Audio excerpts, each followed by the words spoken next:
పొలాలు అయితే ఈ విధంగా పడిపోయిన తర్వాత అయితే మనమైతే ఈ విధంగా కట్టుకోవాలన్నమాట. కట్టుకున్న తర్వాత అయితే ఈ విధంగా ఉంటదన్నమాట. మేమైతే కట్టేస్తామన్నమాట. ఈ విధంగా మీకైతే చూపిస్తున్నాను గదా! ఈ విధంగా మేము ఈరోజు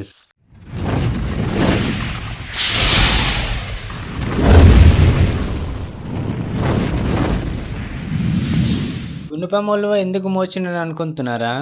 గుణపం అయితే ఉలువ అయితే ఈ విధంగా మోసుకుంటున్నానన్నమాట. ఇప్పుడైతే నేను బయలుదేరి మరి ఎక్కడ వెళ్తున్నానంటే చెప్తాను. మనమైతే ఇప్పుడు తోదేటున్నామంటే ఇంటికి బయలుదేరి అయితే వెళ్తూ ఉన్నాము ఇప్పుడు.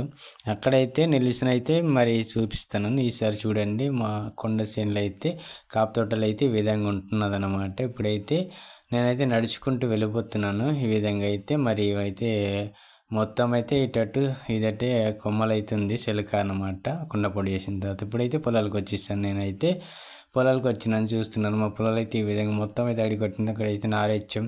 కొన్ని పొలాలు అయితే దుక్కి చేసామన్నమాట. దుక్కి చేసిన తర్వాత అయితే ఇక్కడైతే మరి చూడండి నేనైతే చెలుపుతున్నాను కదా, అదైతే పొలాలు గట్టు అయితే మరి పోయిన సంవత్సరం అయితే గిడిచిపోయిందనమాట. పొలాలు అయితే ఆ గట్టు గిడిచిపోయిన తర్వాత ఇప్పుడైతే మనం కట్టుకోకపోతే ఎందుకంటే వర్షం పడుతుంది కదా, మళ్ళీ ముడుచుకోవడానికి మరి అవ్వదనేసి నేనైతే ఈరోజు అయితే ఆ గుణపము ఒలువ పట్టుకొని లేస్తే కత్తి పట్టుకుని ఈ విధంగా చెలిపేస్తున్నాను అనమాట.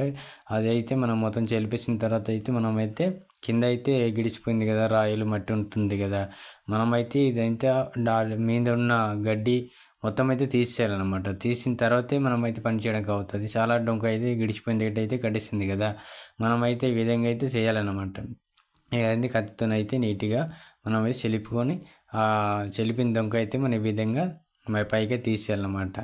అప్పుడైతే మనకి అవుతుంది అన్నమాట. ఎందుకంటే అది మొత్తం కదా.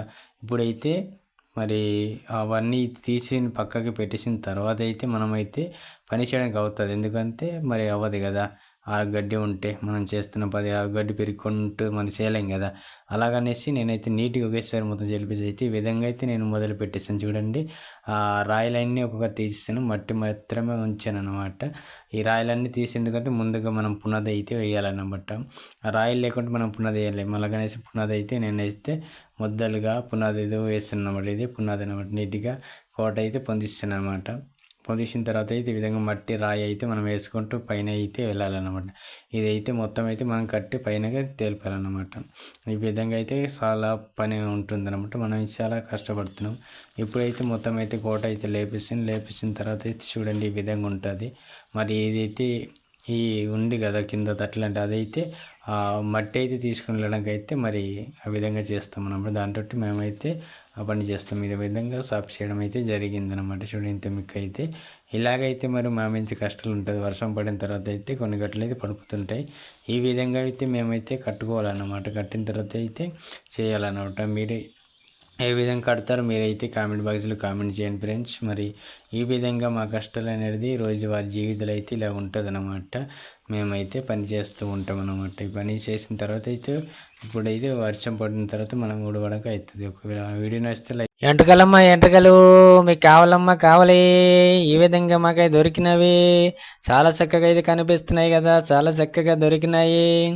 ఈ న్యూస్ చూడండి చాలా చక్కగా అనిపిస్తుంది కదా. ఇప్పుడైతే మా పొలాలకు అయితే వచ్చిన తర్వాత అయితే మరి వర్షం పడింది కదా, వర్షం పడిన తర్వాత అయితే మరి ఉదయం అయితే మేము వెళ్ళినప్పుడు ఈ విధంగా అయితే ఎండ్రికలు అయితే మాకు దొరికినాయి. చూస్తున్నారు కదా చాలా చక్కగా చిన్నవి ఉన్నాయి అయితే మేమైతే పట్టుకున్నాం అన్నమాట ఈ విధంగా.